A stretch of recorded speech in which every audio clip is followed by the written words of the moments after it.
incident was about to take place that would shake the foundations of the civilized world. It is time to open your mind. Time to discover your divine self as we navigate this holographic matrix together.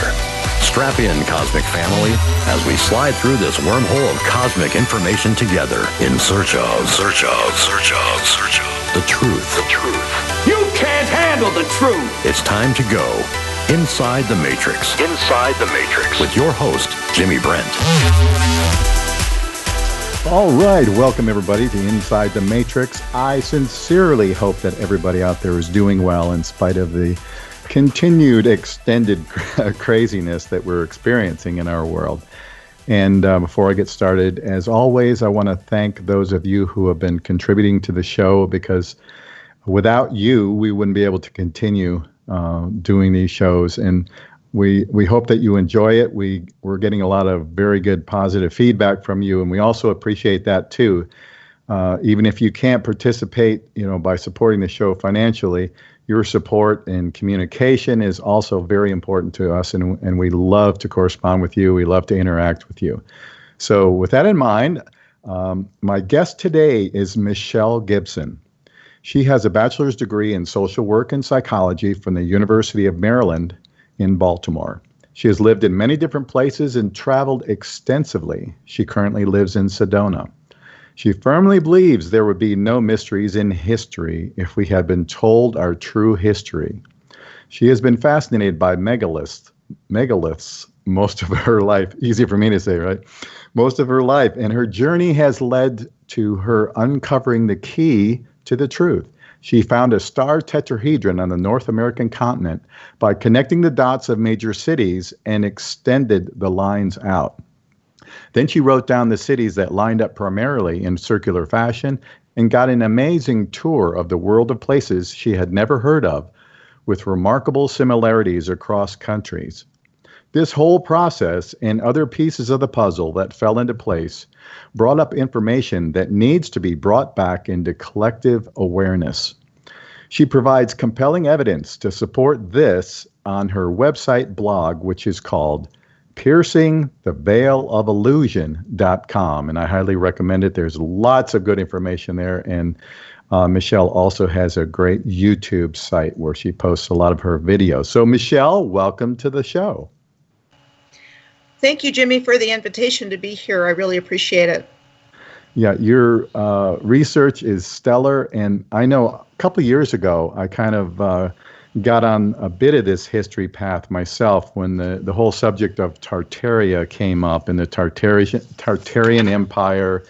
And of course, all of these beautiful, incredible buildings that we see worldwide that people refer to as Greco-Roman, but we see them everywhere, even in Asia, in South America, Africa, Europe, of course, and North America as well. And so that kind of really sparked my interest in history. And then once you go down that road, you realize how incredibly false our historic narratives are and what we're taught in school.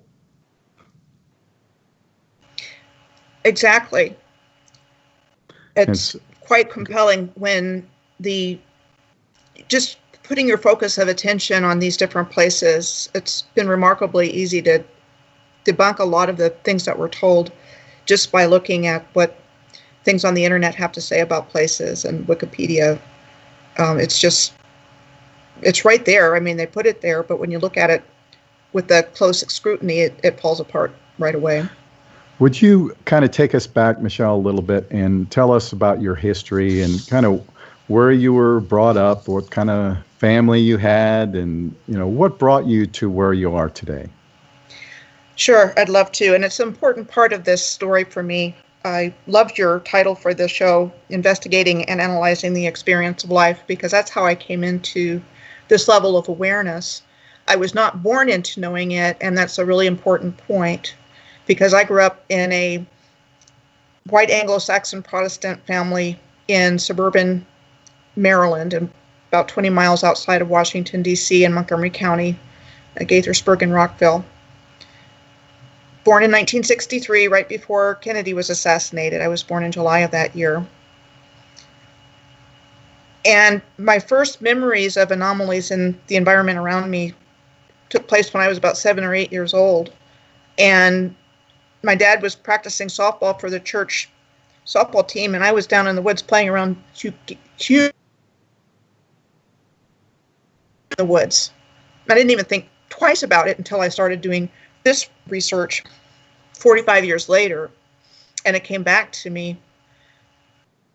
One of my first clues in cracking the code of how all of this has been covered up is how the word rock and stone is used in place names. So I grew up in Rockville pretty much.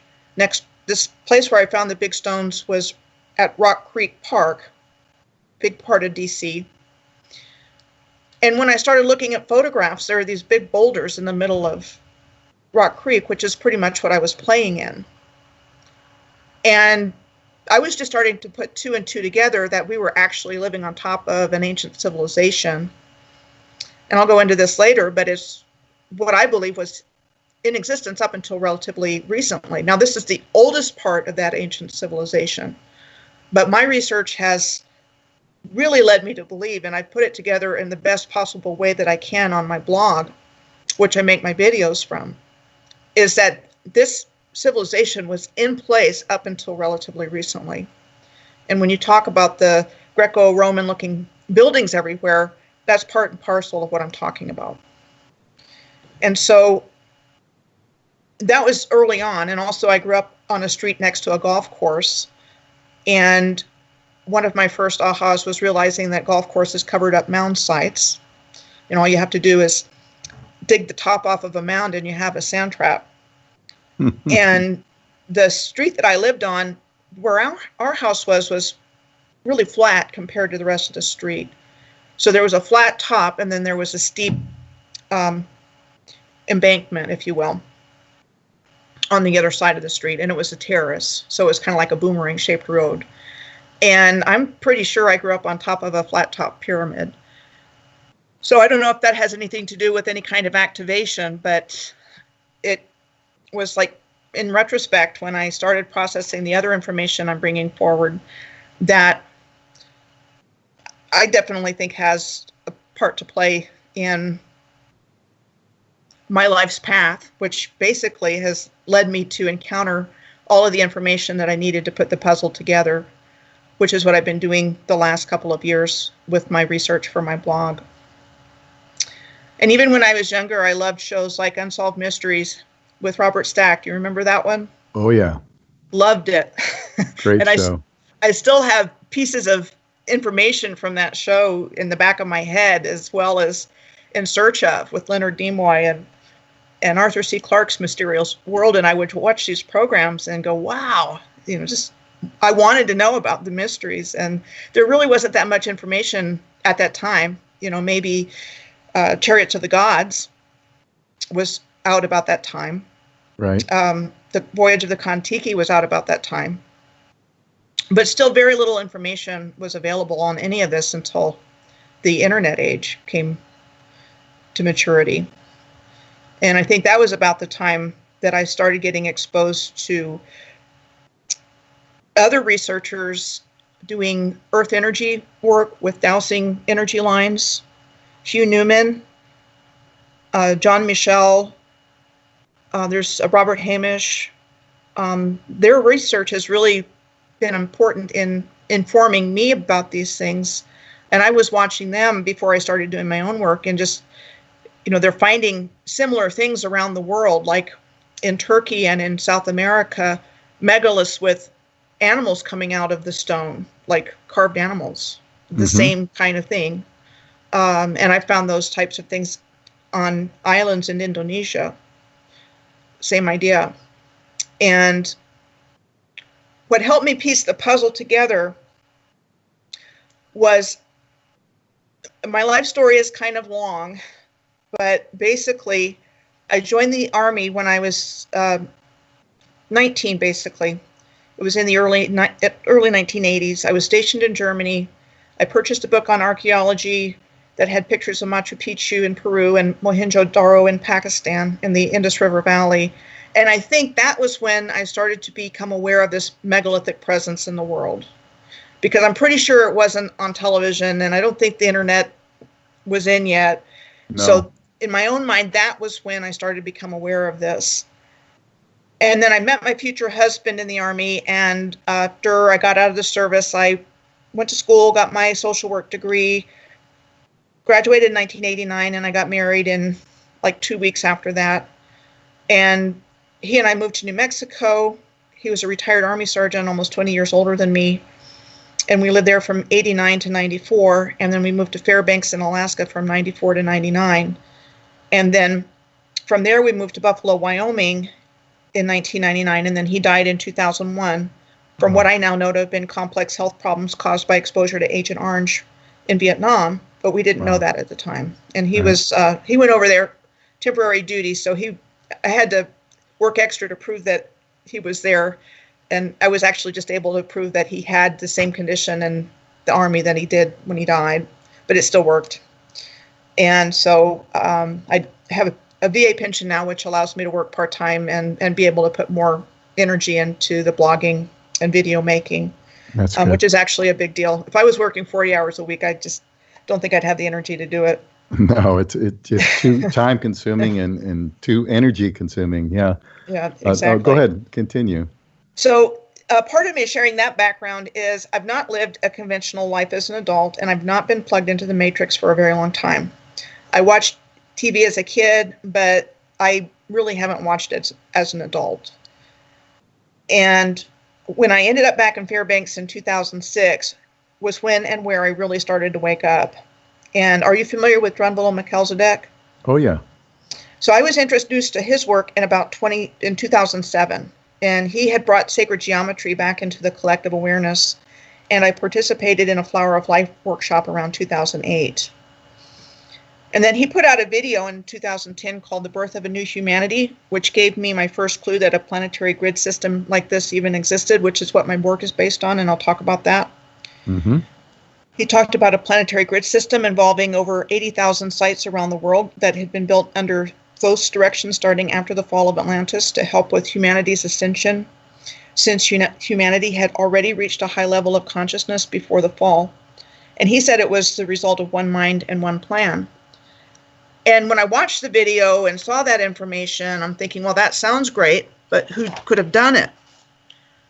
And so he didn't answer the question, but he planted a seed in my consciousness. And that and other things that I've learned from other researchers and books that I've read. I mean, I read Graham Hancock's Fingerprints of the Gods back in, I want to say it was about 2007, 2008. Robert Bauval, his work. Like I said, Hugh Newman.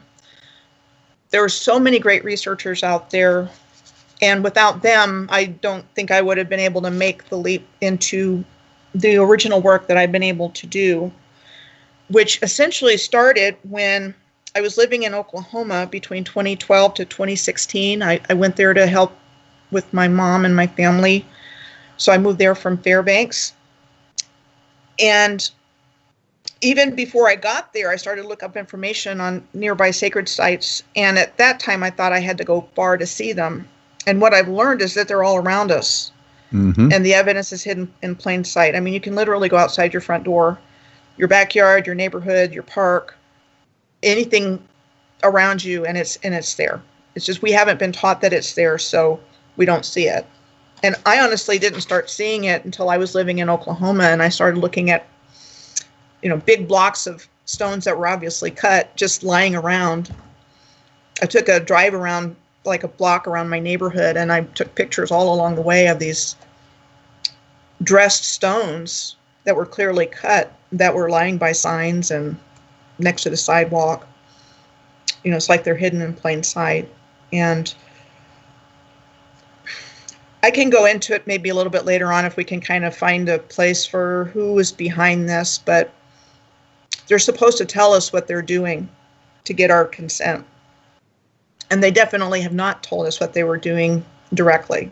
No, it's been very subliminal and covert what they've been doing. Exactly. It's been predictive programming in movies and television programs and these things lying around that nobody questions. They're telling us, probably laughing at us, but people don't see it because we've not been told that it's there, that there was this civilization. And so when I was living in Oklahoma, I started to visit places with friends of mine, and one of whom was a Moorish American, or I should say is a Moorish American.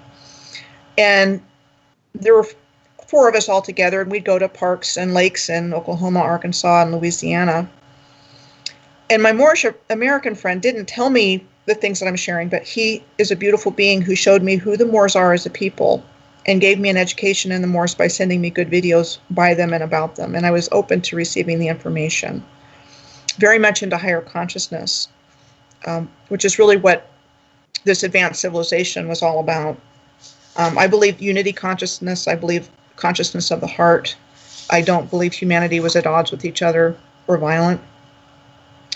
And this original civilization's been removed from our collective awareness deliberately. There's about 700 years in Spain that the Moors are given credit for. But my understanding is that M-O-O-R-S goes back to M-U-U-R-S, which goes back to Mu, which is also known as Lemuria. So we're talking about very ancient people. So define the Moors for us. Where do they come from? What region? How are they known to us? There's different ways I could go about that. One is that when we look at what we're told Freemasonry is today with the fezzes, is actually based on Moorish science. And Moorish science has 360 degrees, and Freemasonry has 33 degrees. And so we're talking about a stolen legacy, and the actual builders of these buildings are not given credit for it. It actually goes to people that could just put a plaque on a wall and say, we did this. And I think that's pretty much what we see with those buildings and with bridges and complex engineering projects. I think that was all done by the original civilization, which I believe goes back to Mu and then through Atlantis on up to relatively recent times. So it's one continuous civilization that goes way, way, way back. So would you say it goes back to the sort of the restart after Atlantis? I think it pre-existed Atlantis. I think it was part of the same civilization. Okay. That was continuous, but in the historical narrative we've been taught, it's all fragmented and divided. You know, you're crazy if you believe in Atlantis, you're crazy if you believe in Lemuria, and maybe it was and maybe it wasn't, when there's a lot of evidence, particularly, let's say in the Pacific, where Lemuria was said to have been. And I don't know if you're familiar with a writer by the name of Frank Joseph.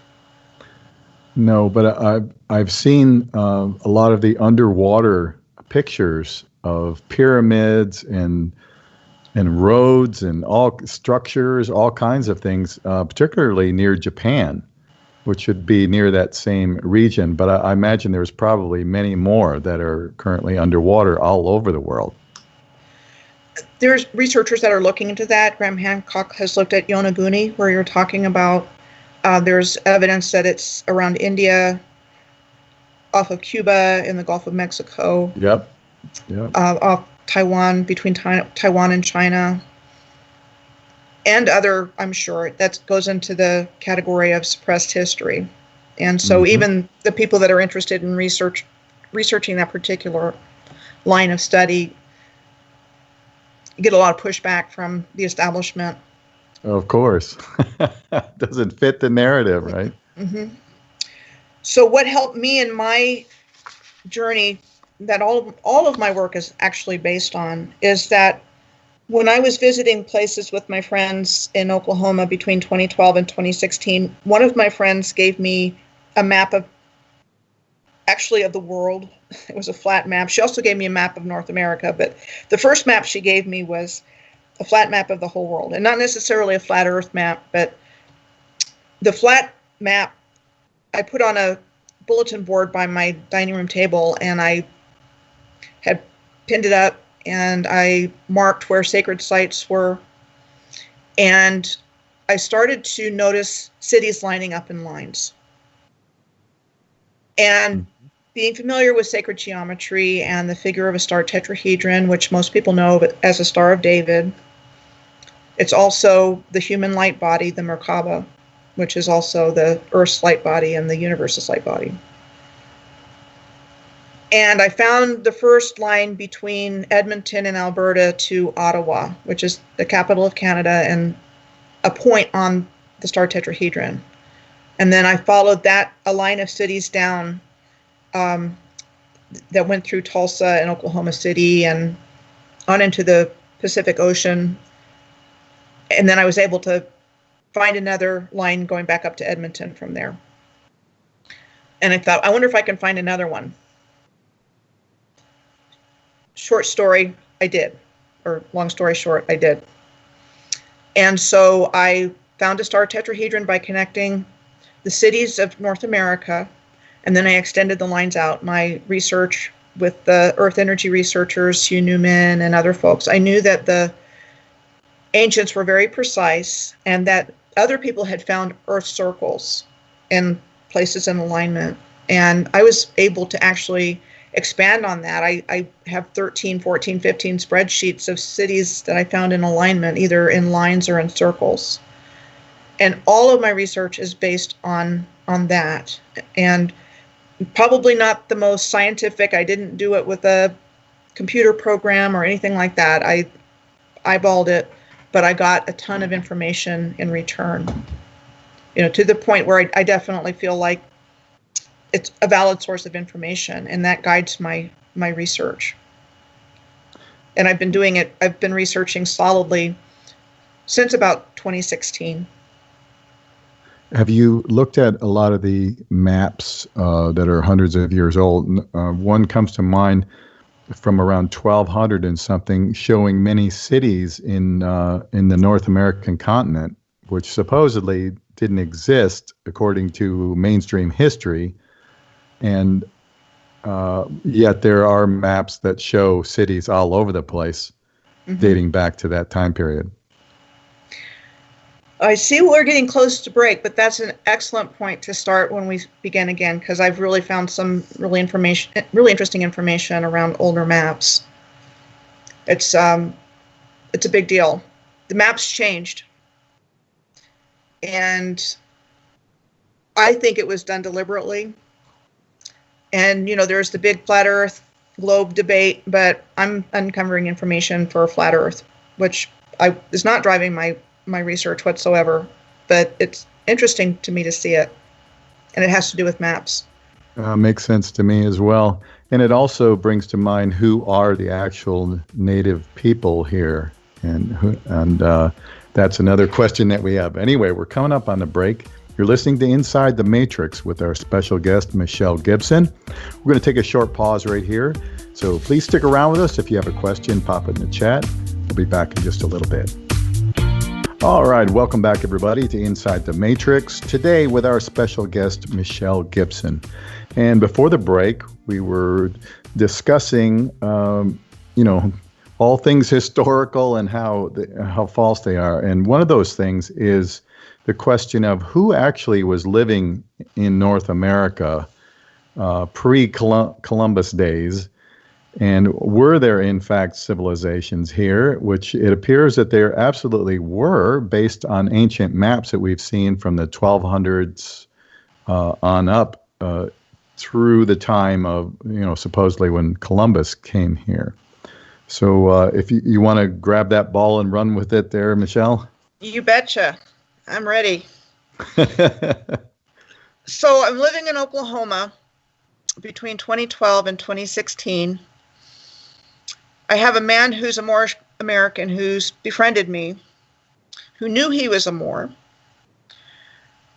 And I'm starting to see all of these things come out in the environment around me, and going to ancient sites and see even more. And a lot of state, national, and local parks are preserved ancient sites.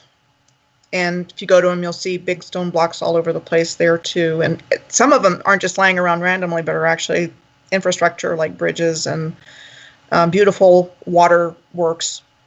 Mm-hmm. And saw a lot of those in Oklahoma. And I mentioned Frank Joseph a little bit ago, and he wrote a book called The Lost Treasure of King Juba. The subtitle is something like The Presence of African Americans in North America Before Columbus. Mm-hmm. And he talked a lot about Bellows Cave in Illinois, in southern Illinois, where a man, I want to say his name was Russell Bellows, got in there and found tombs and gold and this, that, and the other thing. Ended up being blown up, and people couldn't get in there. And in this book, Frank Joseph mentioned the Ouachita Moors, which is the first time I had heard of them, but I got excited because it was like the first thing that wasn't the conventional story that we're told. Right. And so I started doing some investigation into the Ouachita Moors, and they're also known as the Ancient Ones. They're alive in the present day, and they say they're the oldest indigenous civilization on Earth, which is backed up by the United Nations, who gave them a charter, I want to say it was back in 92 or 93, declaring them as the oldest indigenous civilization on Earth. So how come we've never heard about this ancient civilization? And the reason is they don't want us to know about it because they were the ones that were here. And it gets complicated because I believe the history's been so fragmented that we're talking about the lost tribes of Israel. I believe the civilization on Earth before what I believe was a deliberately caused cataclysm, and we can go into that later, Sure. was in balance and harmony, like all of the infrastructure was in alignment with star clusters and the sun and the moon. These people were master astronomers, master builders, master hydrologers, master engineers. They knew where they were on the earth. Everything was lined up. Their communities were in alignment with each other in the heavens, and they were around the world. And so again, to me, the idea of more is this whole concept of this civilization that was advanced, going back to ancient times. And we hear about how Mu was destroyed by a cataclysm a long time ago, and Atlantis was destroyed by a cataclysm. And I actually believe that's part of the fragmentation of the story that we've been taught, and this whole civilization was all part of the same thing.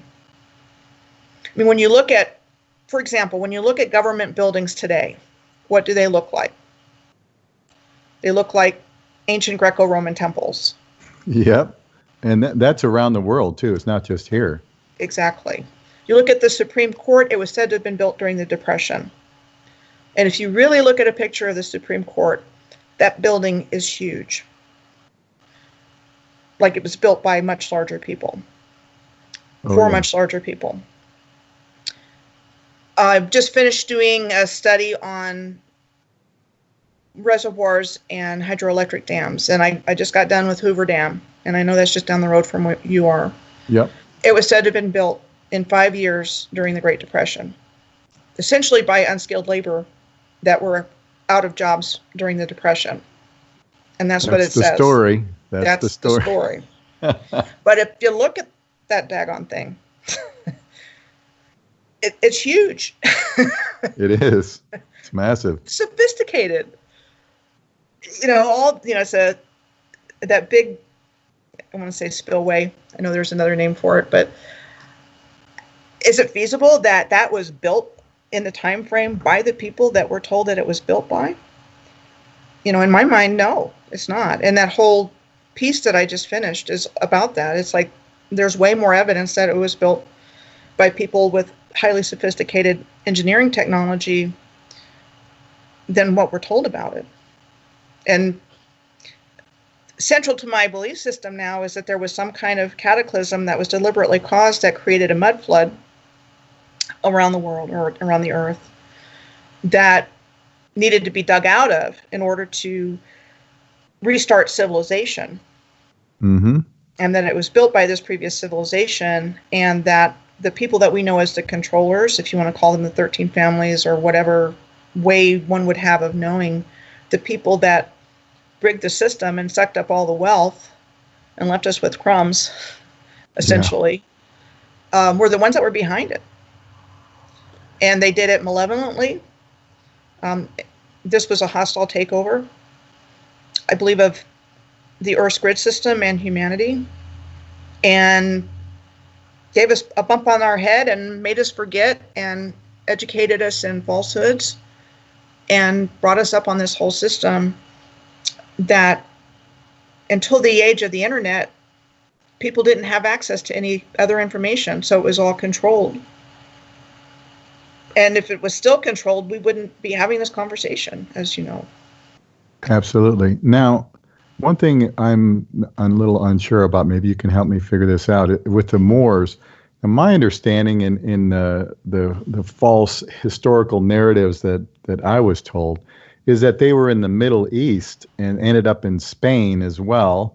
And they fought against the Christians in the Crusades over Jerusalem and that whole supposed Holy Land area. And that's what I always heard about the Moors. I never heard about them being a worldwide civilization. And then also the other question is, does this tie in with Tartaria, and were the Tartarians Moors as well? I'm glad you asked that question, and my answer would be yes. And this is information that's been completely removed from the historical narrative. It was reworked, revised to fit a new narrative. And I think the key to understanding the Moors is what I mentioned about actually being an ancient people that go back to the time of Mu. Mm-hmm. And so they're Moors. And that when you mention Tartaria, again, it's hard to find it in writing. There are some Moorish writers out there that refer to it, but I really think we're talking about different empires within one unified civilization, which would be the Moorish civilization, referring to the ancient human civilization. So besides the Washita Empire I just mentioned, it would have included Tartaria in Asia. Barbaria was in North Africa. The Mughal Empire in present-day Mongolia. Actually, Bangladesh, India, and Pakistan. Okay. Mongolia was part of it, among others that were within the advanced Moorish civilization. And I did a piece not too long ago where I was picking up on all of these R's, A-R, mm-hmm. Tartaria, Barbaria, Arizona, different names of India have R in it. And I'm seeing R's all over the place, Bavaria. And I think that short two-letter sound was actually a key component to the people that we're talking about. And I was looking up information on Armenia, and there was a website I got directed to called The People of R. And I believe the people of R were connected with Arata, which is acknowledged to be the oldest civilization, which goes back 20,000 or so years, we're told, that was worldwide. And that these people were actually the Aryans that the Nazi Germans were emulating and, wanting to connect with, superhumans. And so I think we're talking about superhuman beings, super advanced, knew our abilities, used them. People that were building like this, it had to have been easy for them. If you look at the giant megalithic structures in Peru and other places around the world. Yeah, and there's so many, and really, even today, we can't explain how, the technology that they use to put together these walls, these structures for the buildings. And to me, when I think of a mud flood, people would normally think of water as a mud flood, but to me, I see it as a liquefaction of the earth. Mm-hmm. There may have been some water involved with it as well, but There's evidence of that as well. With a lot of ancient buildings or old buildings, we may consider them historically to be built in the 1800s, but I think many of them go way back further than that. And you see that on the first level, half of the building structure is basically covered with the land. You've got windows that are halfway covered, and we see this in a lot of major cities as well, where you have these buildings. Who the heck makes a building with half of the window, with the street coming up halfway through the window on the first floor? So this tells you that at some point in time, there was either some kind of flood or some kind of mud flood or whatever, moved the level of the earth up, to cover part of the buildings. And we see this all over the place. This is not something that just in one area. So that lends itself to the whole idea of a mud flood that people refer to. But I think it's some kind of technology that would liquefy the earth. Now, that would also explain, if that technology existed, how giant stones could be put into place in a liquid state, maybe using a form or something like that, and then become solid with frequency after that. Of course, I'm just guessing when I'm saying things like this, but it really does make you wonder. Definitely. And let me bring you along on my journey into awareness of the mud flood. And I'm really glad that you bring that up, because it's become a central piece of what I believe has taken place here. Mm-hmm. And where I was, I'm doing my research based on the data points that I found in alignment around the earth in different places. And so when I started looking at photographs and drone videos of all these places, I kept thinking, it's all the same. It's all the same architecture. And I'm thinking, how am I going to show people what I'm seeing? Because it's not something I can verbalize easily.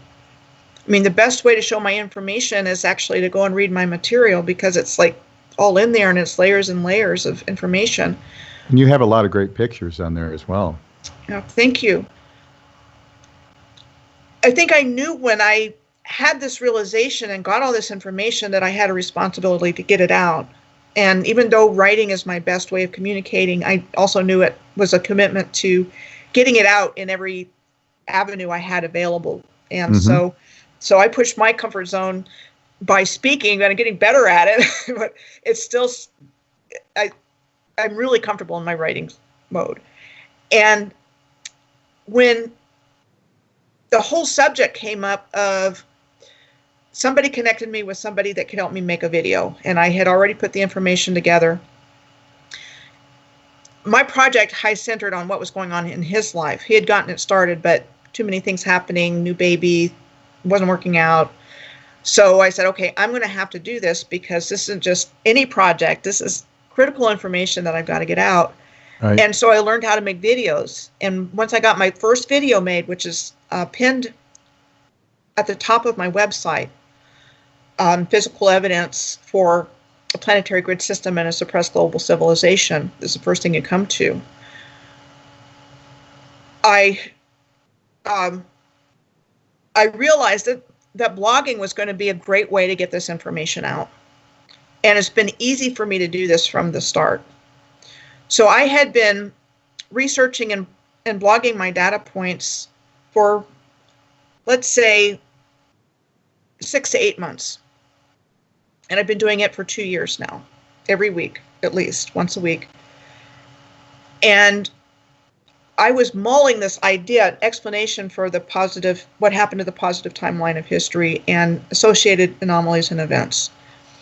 And how I came into this particular awareness, again, that's become central to my work, is that I was working with one lady, and living in Sedona, I encounter a lot of people that are inclined to be on the psychic side. Sure. No kidding. Yeah. I'm intuitive, but I'm not a psychic like that. So one lady, I said, I'm seeing 1492 and 1942. I'm seeing that, and the midpoint year is 1717. And so what the first friend got was that our timeline had gotten chicken wired to what I call the Great Dragon Lines, which are big dragon lines that go around the Earth, and they meet at Lake Titicaca and in Peru and Bali in Indonesia. You're talking about ley lines? Yeah, Robert Kuhn's work, he talks a lot about that stuff. He's probably the expert on that. Robert Kuhn, Coon. I think he calls it the Rainbow Serpent Project or something like that. And the Great Dragon Lines are the Rainbow Serpent. Yeah.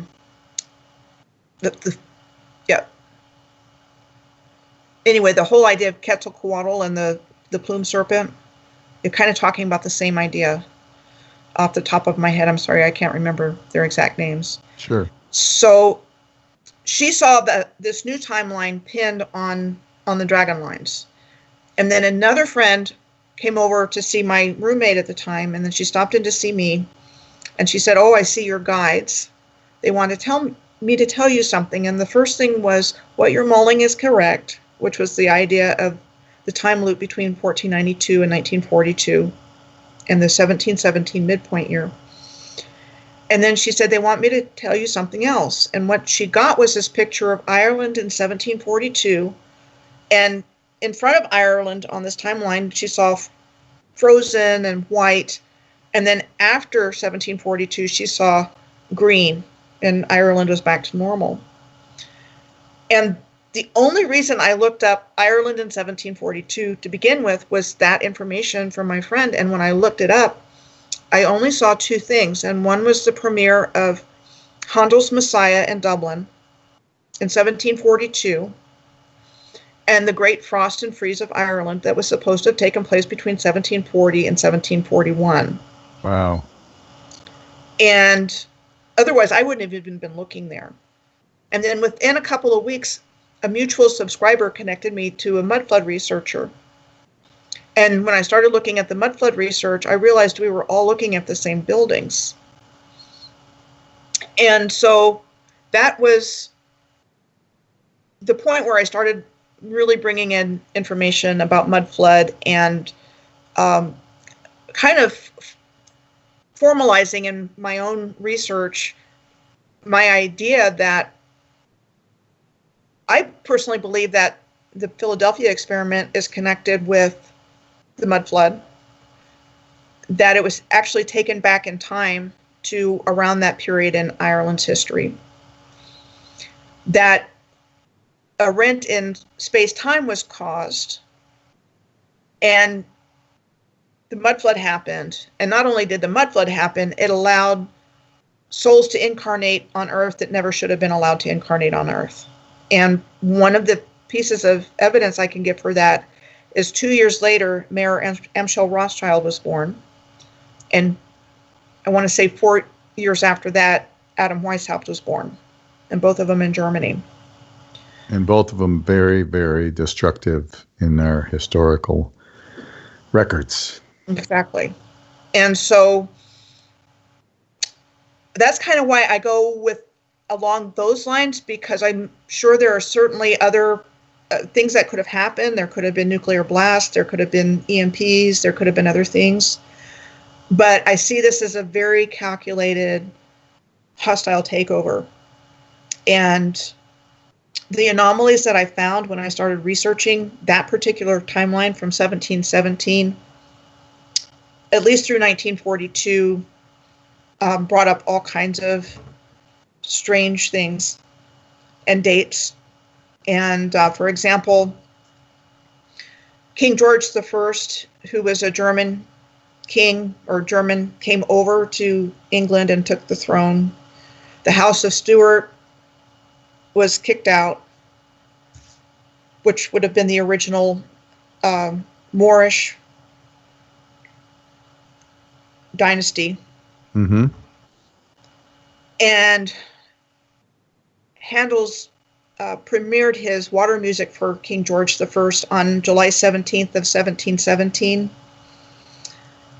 And I give that because it's numerological, and there's a lot of numerology going on in the dates associated with this new timeline, including the date that the Windsors took over the throne of England, which was on July 17th of 1917. Now, would you say that you mentioned the Philadelphia experiment, and for those of you who don't know what that was, it was during World War II I believe it was Philadelphia Harbor. They attempted to use technology to cloak a Navy ship and make it disappear. But what it in fact did was made it leave our time-space continuum and go somewhere else. Are you saying, and then reappear with horrible results with people being impaled in the decks and walls and everything else. But are you saying that you feel like the Philadelphia experiment caused a mud flood, or how does that, is there any relation there at all? I believe it was a causal factor. I believe it went to that time and space, and I believe it was deliberately caused. I don't know if you're familiar with Peter Moon's work. I've heard of Peter, but I'm not real familiar with his work. I encountered him early in my research because he's one of the few writers that talked about the Moors. Very little information outside of the Moorish community. It is available. It's just, looking for a needle in a haystack in a lot of ways. And Peter has an interesting story of it in his own right. And he did a lot of research on the Philadelphia experiment and the Montauk Project. And I read his books long before I started to do my own research. And there were things he said that really stuck with me. And one was that we were knocked off the original timeline that we were on. Makes sense. All right, hold that thought, Michelle. We're going to take a short pause. You're listening to Inside the Matrix with our special guest, Michelle Gibson, and we're going to continue our conversation in just a little bit, so stick around with us. We'll be right back. All right, welcome back, everybody, to Inside the Matrix with our special guest, Michelle Gibson. And before the break, one of the things we were talking about is this whole concept of a mud flood, or really a worldwide cataclysm. And Michelle, what is your estimate on the time period of when that happened? My estimate is that it took place around the time of the Great Frost of Ireland, which was 21 months of extremely cold weather in Ireland, which killed about 500,000 people, according to historical record. There's no explanation given for it. There's, people speculate here and there, explosions and on the other side of the world, volcanic explosions, those kinds of things, but there's no known cause for it.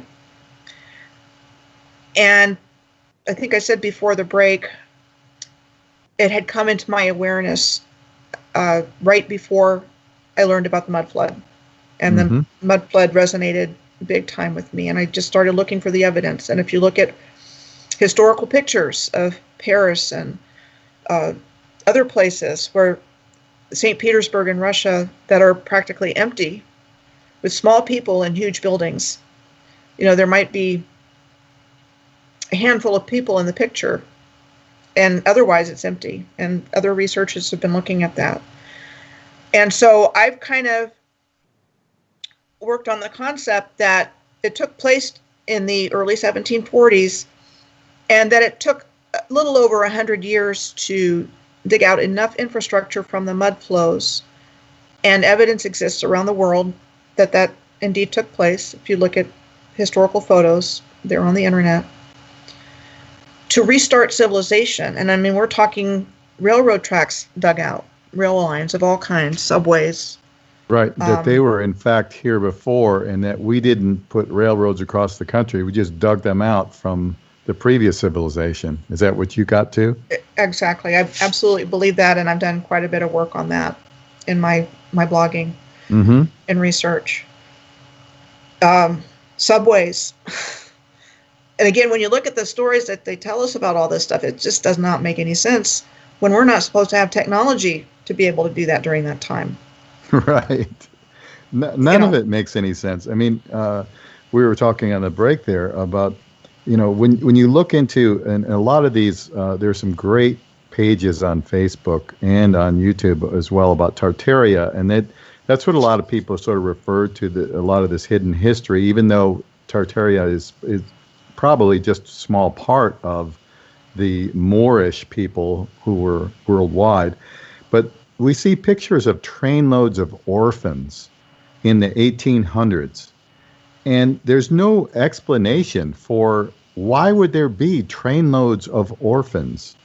And then, like you said, we have these giant buildings that they say, were just, built in the 1800s or whatever, just kind of popped up. And we're expected to believe that people that were riding around in horses and buggies were carting these giant stone, blocks and stone facades and stone material to create all these giant buildings from, probably hundreds of miles away or dozens of miles away, and that somehow they had the technology with the horse and buggy to create these magnificent buildings. It just makes no sense whatsoever. And then, like you said, a lot of these buildings look like they were built for much bigger people. The openings are, 20, 30 feet high. The doors are, the windows are huge.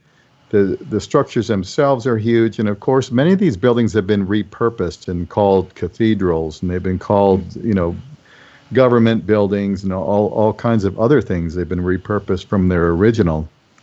And then there's the concept of what people call antiquitech. In other words, they're saying that a lot of these buildings were designed to actually work with nature and sort of gather electricity or energy from natural sources in the air, in the ether.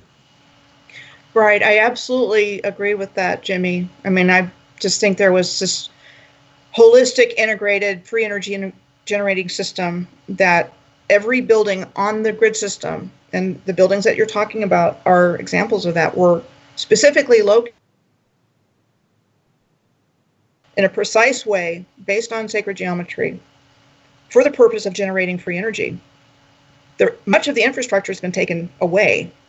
And again, you can see differences in old pictures that have these tall towers right next to buildings, almost like what we see as a electrical line now, but not exactly that, but more like a tower with things sticking out of it. Am I making sense? You know what I mean? Yeah, That's I know no what you're longer saying, there. because when you look at the pictures, and there's lots of them now that are coming up that people are finding. Yeah, I think people refer to those things that are sticking up as spires, maybe. And you see it, a lot of these older buildings that we're talking about have these things sticking up all over the place. And there's a reason for it. It's some kind of technology. And we don't fully understand it yet. But I think Tesla had some of this knowledge still, because he was born in I think 1857 or something, somewhere around then.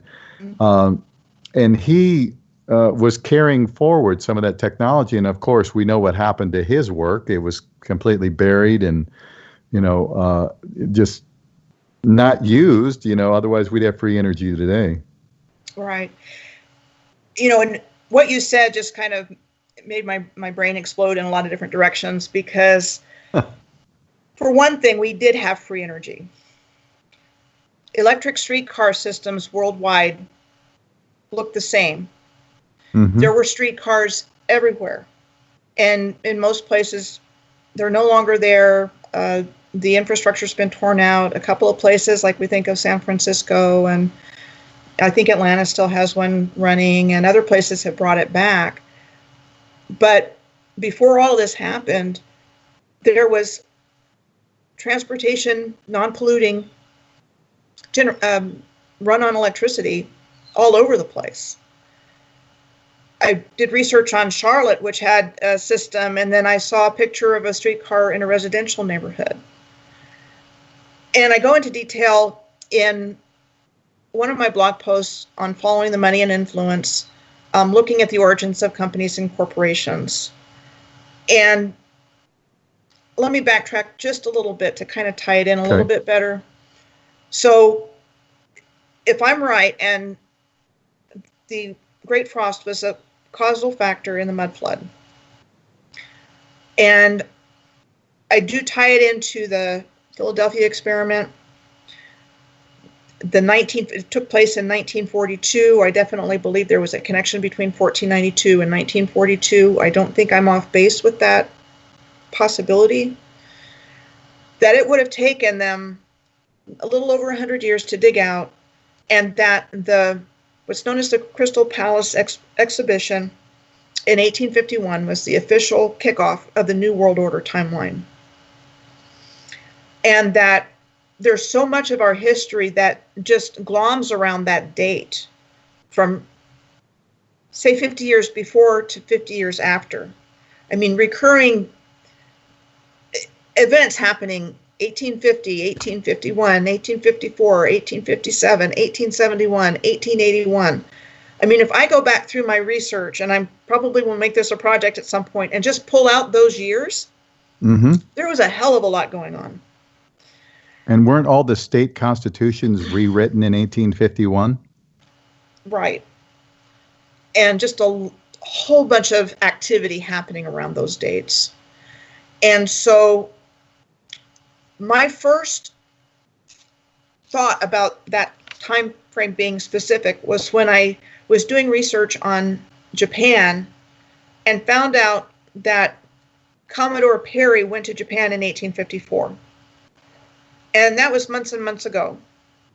And it was essentially the Americans going over and demanding that Japanese ports be open to merchant vessels, or they burn the place down, essentially, is what that was all about.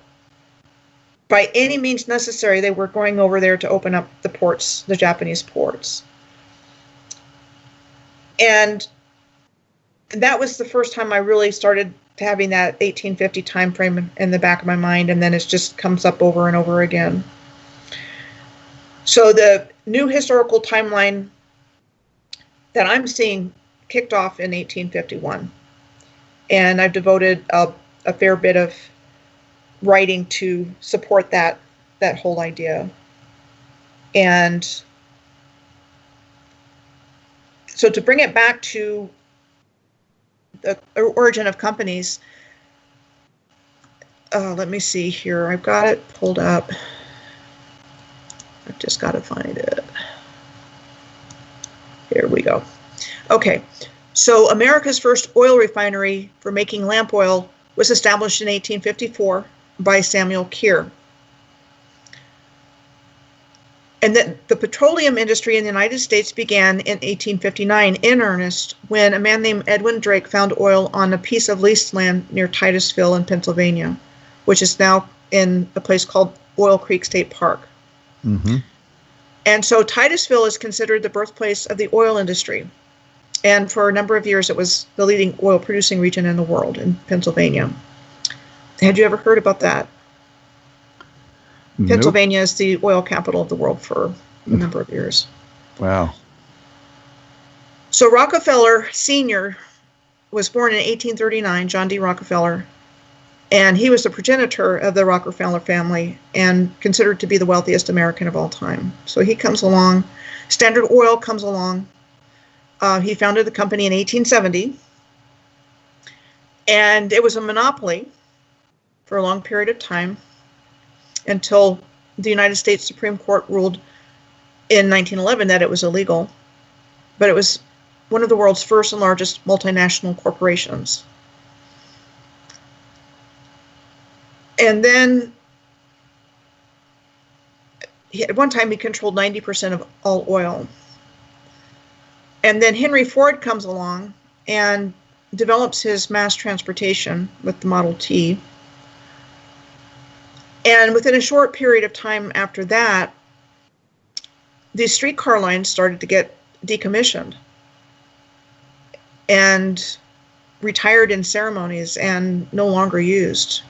So we're told that they were built, say, in the 1880s, and by the 1930s, they were already being retired. Well, not only that, we had electric cars all over the place in the early 1900s. And I remember seeing pictures of them. They had charging stations, they had electric cars all over the place, and they disappeared as well. So we can, I'm sure, thank the Rockefellers for that. among others. Another big one responsible for a lot of this stuff is J.P. Morgan.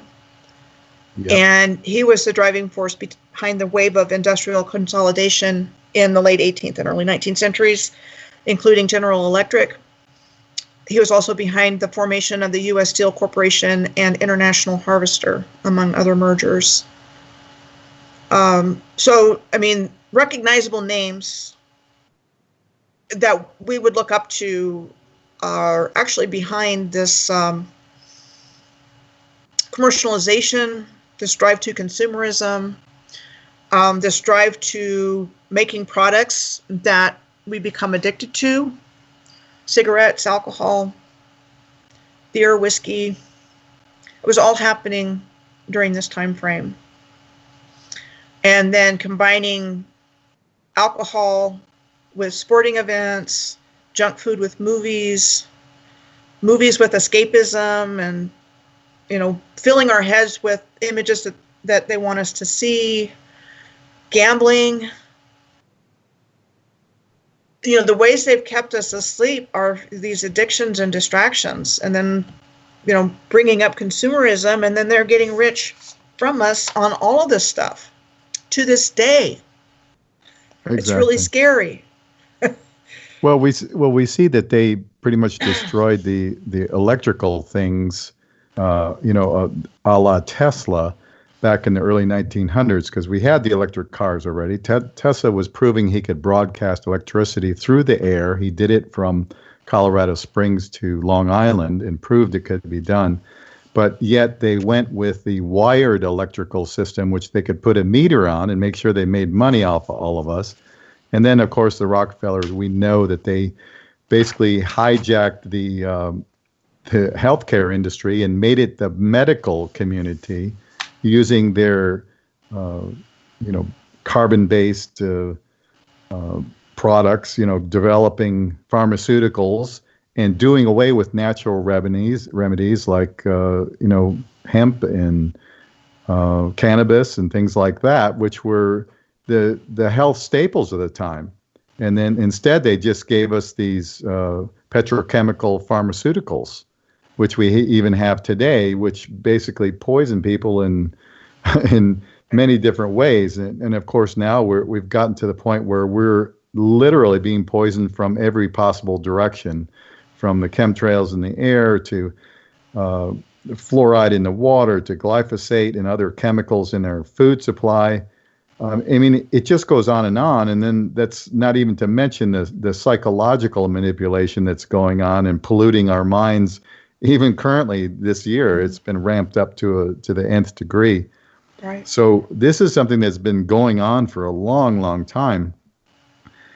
But let's talk about how in the world they could have possibly covered this stuff back in those days. And I think it is fairly possible, because we didn't have these communication systems that we have now with the internet and all that, which I consider a double-edged sword, because on one hand, it's very great for us to be able to communicate, but for them, it gives them all the data they need to stay a step ahead of us and know if their programming is working or not. But back in the, let's say, 1800s, we really only had some newspapers and books. That was pretty much it, right? That's a great question, and lead in to an answer for you. Are you familiar with Foster Gamble's work and his movie Thrive? Yes. Mm-hmm. It was from his movie Thrive, which I watched several years ago before I started doing my own work, that I first learned that the Rockefellers were the originators of the American educational system. Yep. So when John D. Rockefeller established the General Education Board, from their website on Thrive, it says the interest was in organizing children and creating reliable, predictable, and obedient citizens, and not in producing critical thinkers. Yep. And that was in 1852. And this was the Prussian school system that they brought over. A compulsory education system. Mm-hmm. So with the establishment of you have to go to school, you have to learn what we teach you in school, you have to regurgitate that. We don't necessarily want you to think for yourself. We just want you to give us the right answers. Yeah. And then in doing research on famous writers like Jack London and Mark Twain and Charles Dickens, it all really fits in with this whole idea of indoctrinating us with certain sets of beliefs.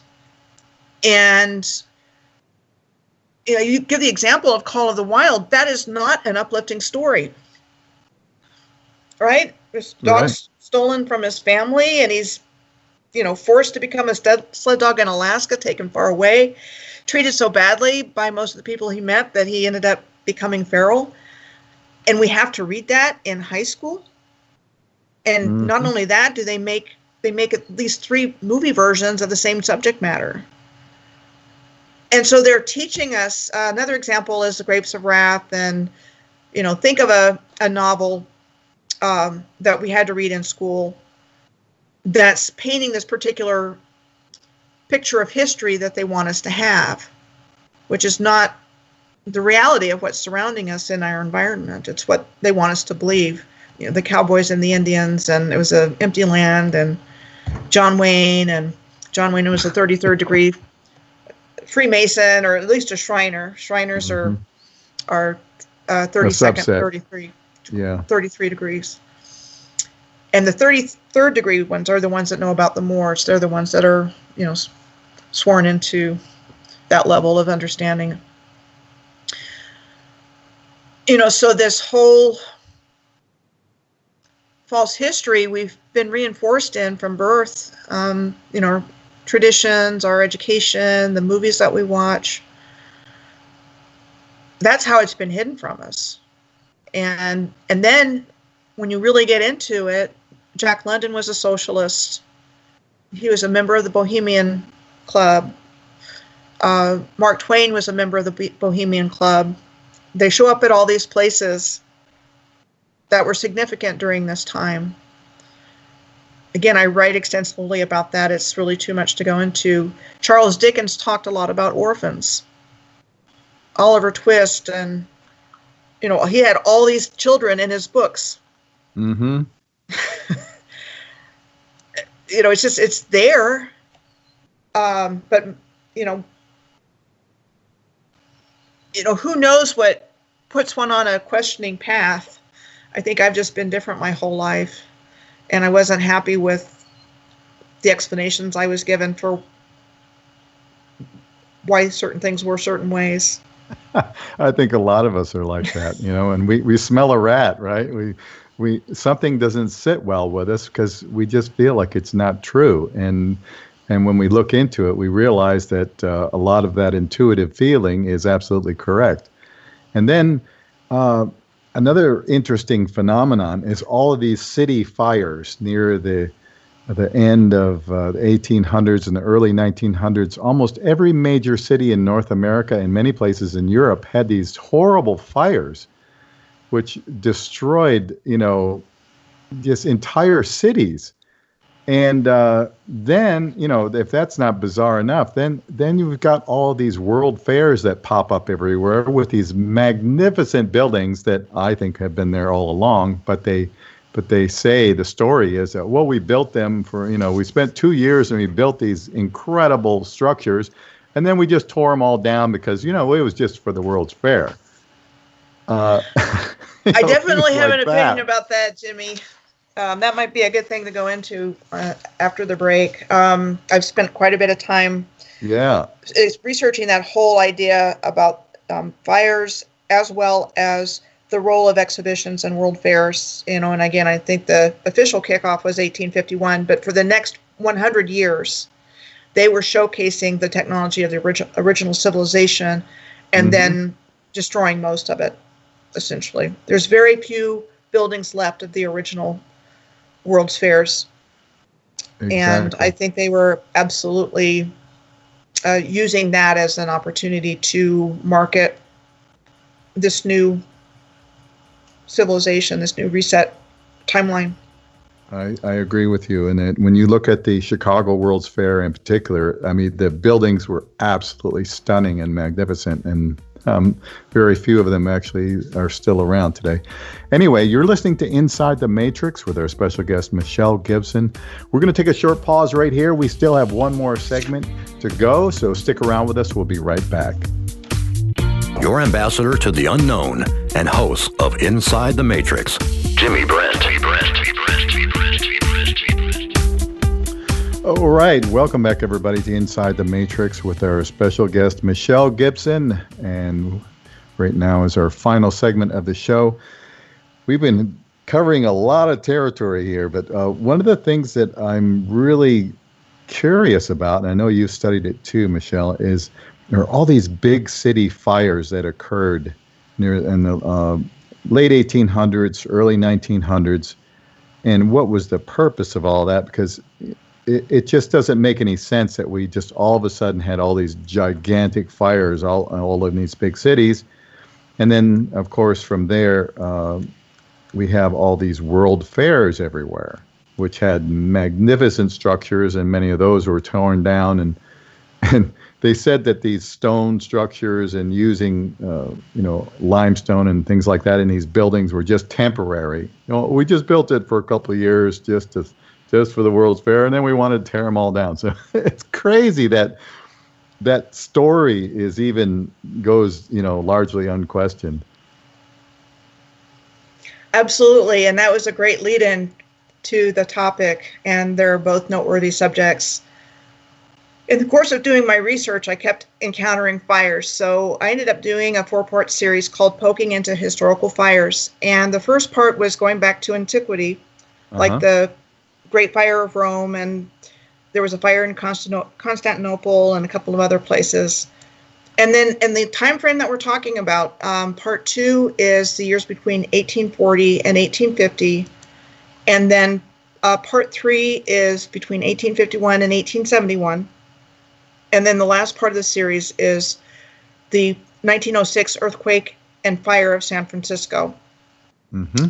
A lot to find there, but let me just kind of hit some high points from the middle 2 series for now, because I'd like to spend some time on the exhibitions as well.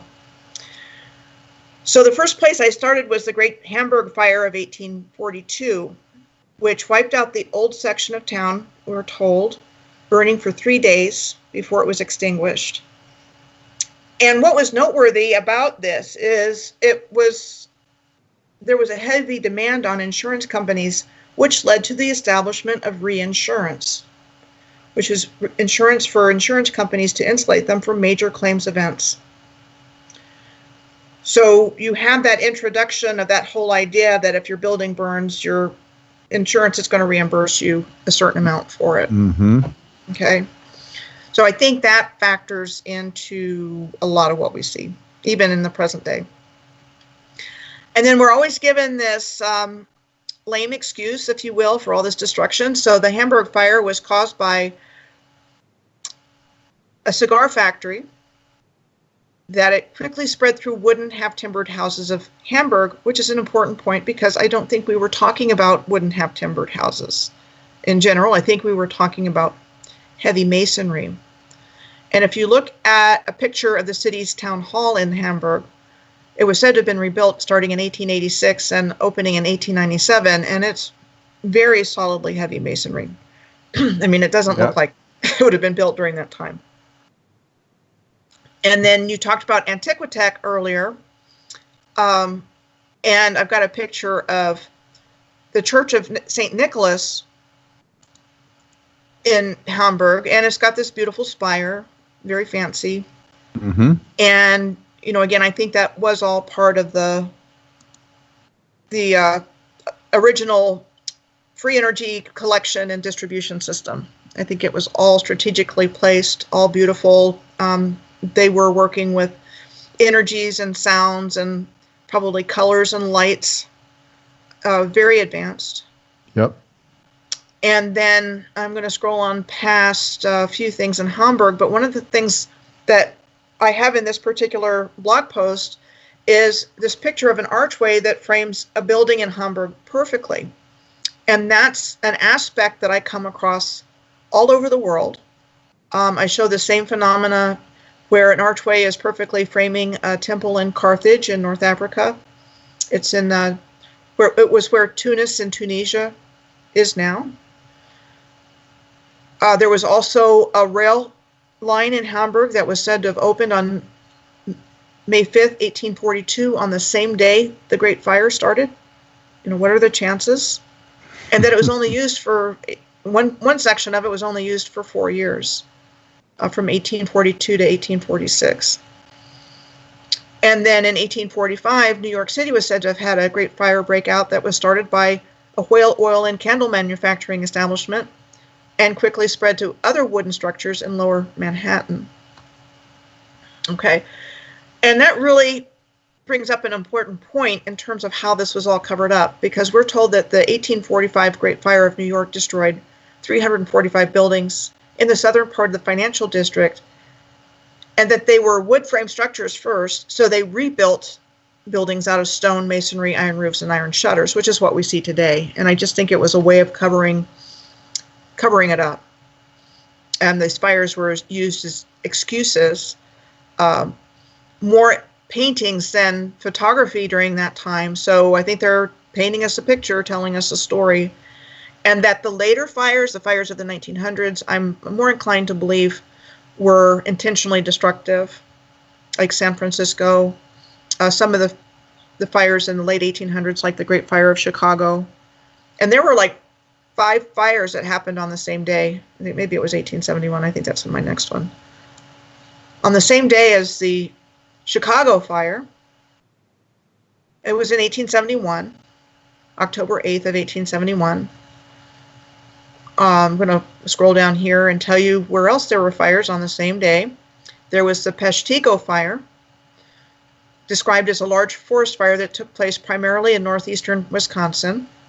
And Peshtigo was the largest community in the area, and the deadliest wildfire in American history, with estimated deaths of 1,500 to 2,500 people. Same day. The Great Michigan Fire of 1871, and that was 3 fires: the Port Huron Fire, the Manistee Fire, and the Holland Fire.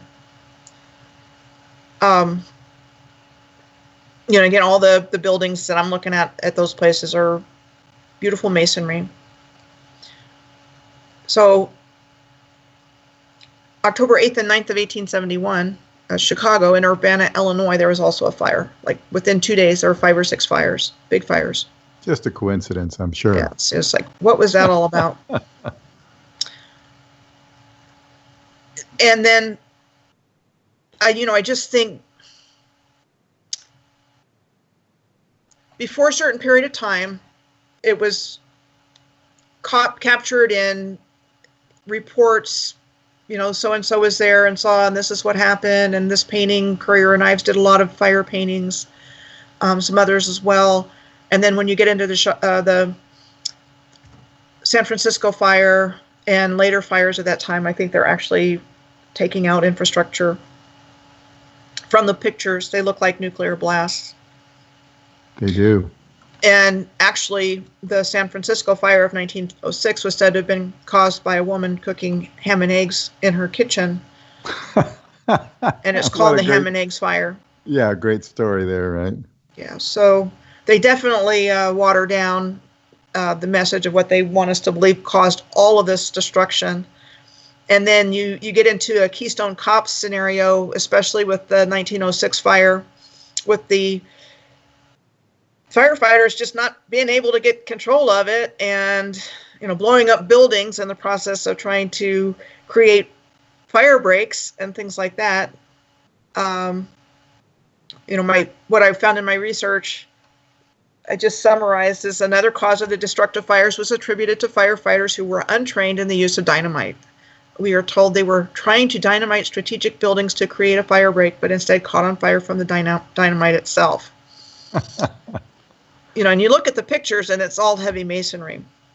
Right. So how does that burn real well? Masonry typically does not burn too well. That's a really good question, Jimmy. And then that brings to mind, these fires in California in the last few years, where it seems like they, same kind of thing, right? Where you've got liquefaction of concrete and other materials that normally would not burn in a typical fire. I definitely think there's more to the story. If you're familiar with the idea of directed energy weapons and things like that, I mean, I definitely think there's something nefarious been going on. And I'm a kind, loving, caring person in my life, very spiritual. I don't want this to be our reality, but I'm afraid. No, none of us do. I but know. we have to look at it. I know that the beings are coming from a place of great evil. And that's just really clear to me. And I just want to share one more thing from the San Francisco fire. So we're told plans to rebuild San Francisco were said to have been started right away, but we are told funds were not available for at least a week because all of the major banks were where the fire was, and they had to wait for the fireproof vaults to cool down enough to access the money in them, except for the Bank of Italy, which had the only money available. And that was founded in San Francisco in 1904, in October. This was the only bank which had evacuated its funds prior to the earthquake and fire. We know it today as the Bank of America. Oh, Bank of America. Yeah. In 1929, the Bank of Italy became the Bank of America. It's founded in San Francisco.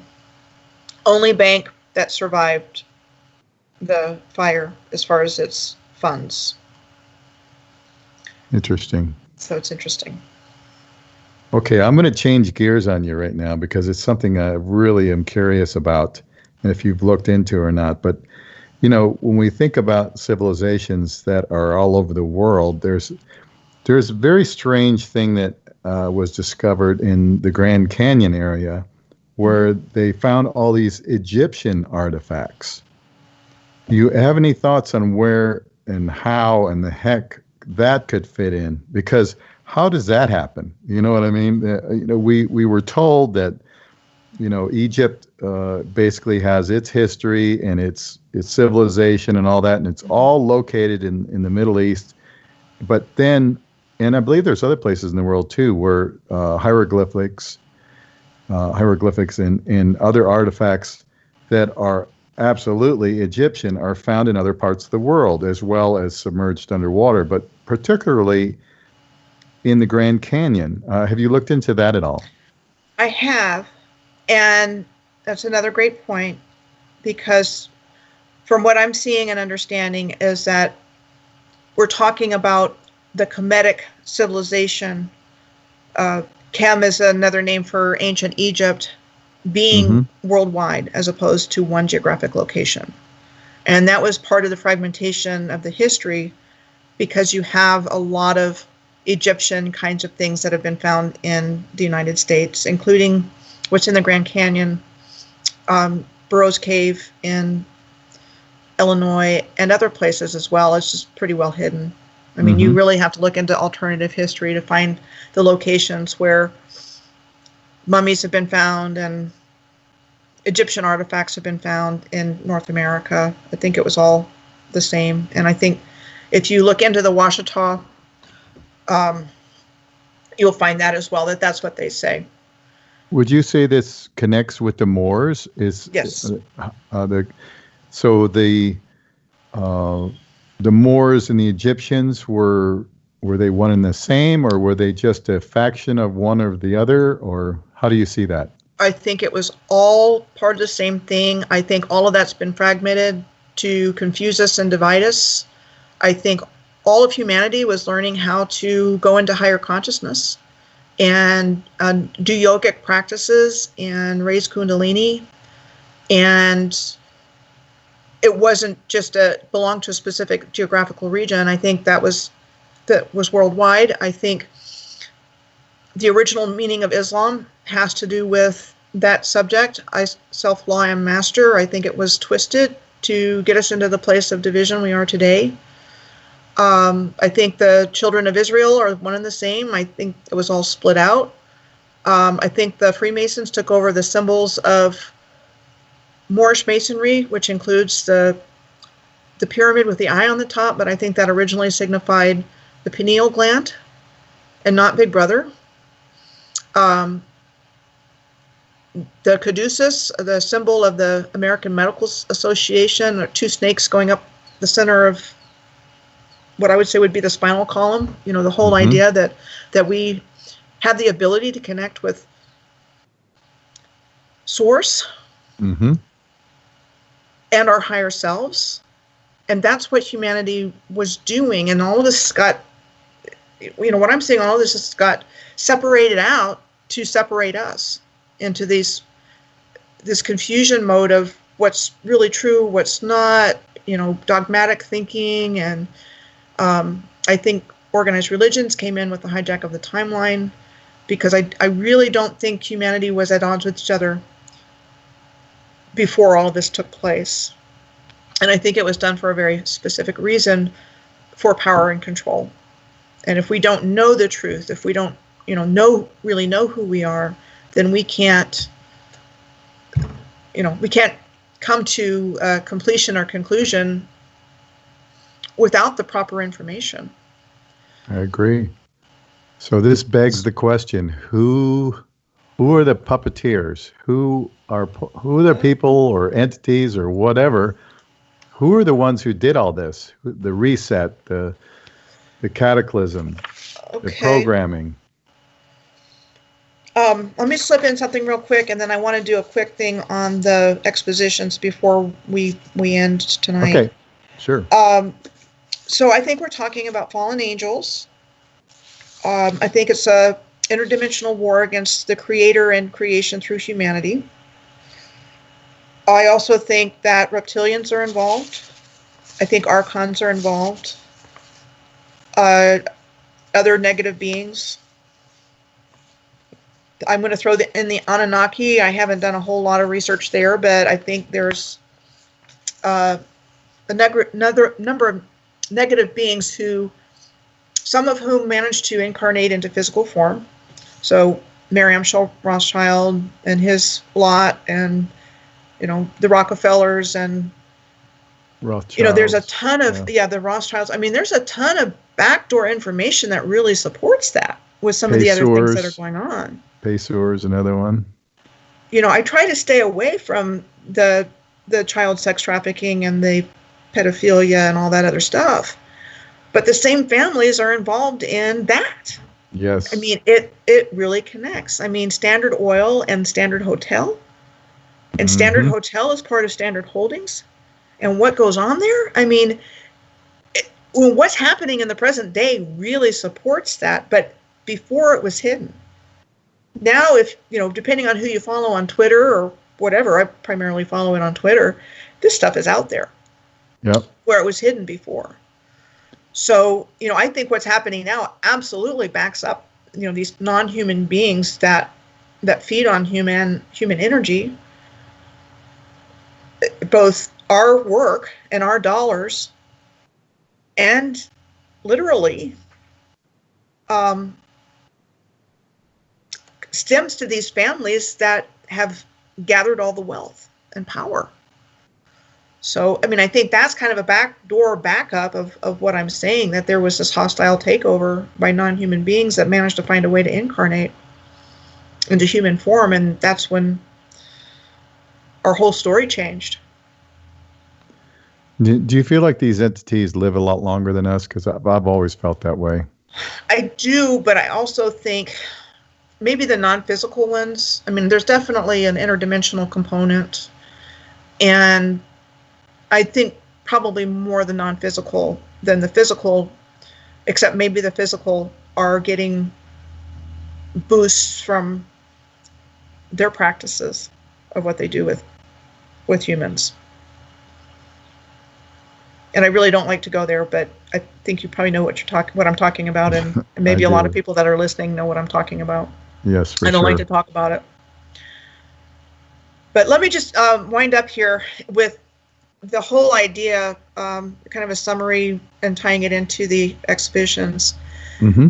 So my question was, what if the timeline we have been taught about in school actually starts in the mid-1800s with a new false historical narrative superimposed onto this infrastructure, one which brought cruelty, great suffering, degradation, and division to humanity? What if the original order of society was turned upside down and we have been the subjects of a vast human and social engineering project, not for our best interest, but that of other beings? And what if these exhibitions, expositions, and world fairs starting in 1851 were showcasing the technology and architectural wonders of the original civilization before being hidden away or forever destroyed? And so I talked about the Great Exhibition of 1851, which I think was the first one. And then I go through, I mean, there was like one every year or every couple of years after that. In Paris, the Eiffel Tower was said to have been built for the one in Paris.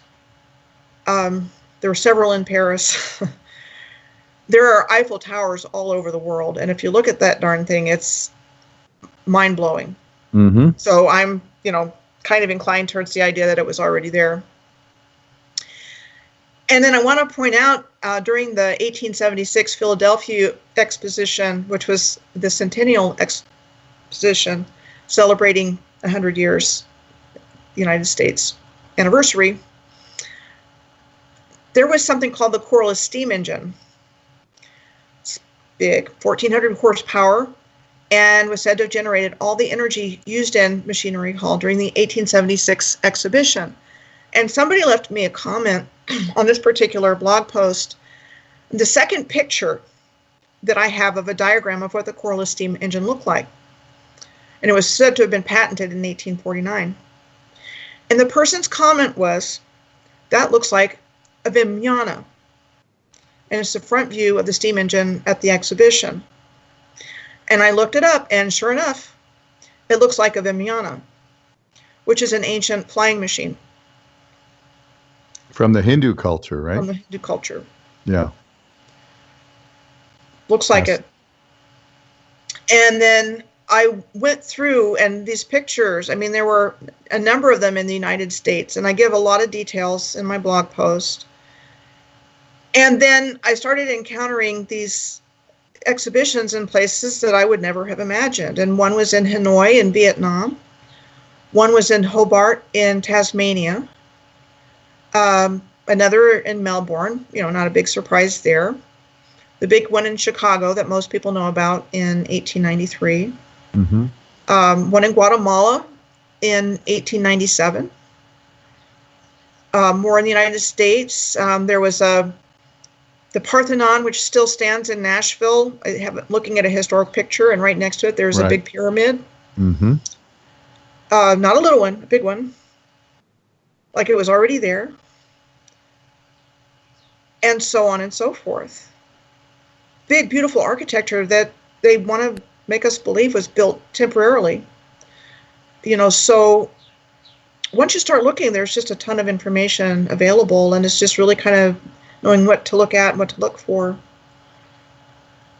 Michelle, and I do want to make one more point. Okay, go ahead. Saying all of this stuff about these controllers, we've been talking about this during the breaks. I truly believe humanity is going to have a positive outcome, and that there's things going on behind the scenes. And I want to make that point. I appreciate it. Thank you so much, Michelle, for sharing your wisdom with us. piercingtheveilofillusion.com is her blog post, so look her up and check it out. Until next week, thanks for listening with us, everybody. We'll see you then, and take care. Bye-bye. This is Inside the Matrix, hosted by Jimmy Brent. Who are we talking about? Jimmy Brent.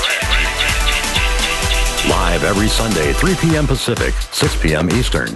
Exclusively on the KCOR Digital Radio Network. It is worldwide. Broadcasting from an undisclosed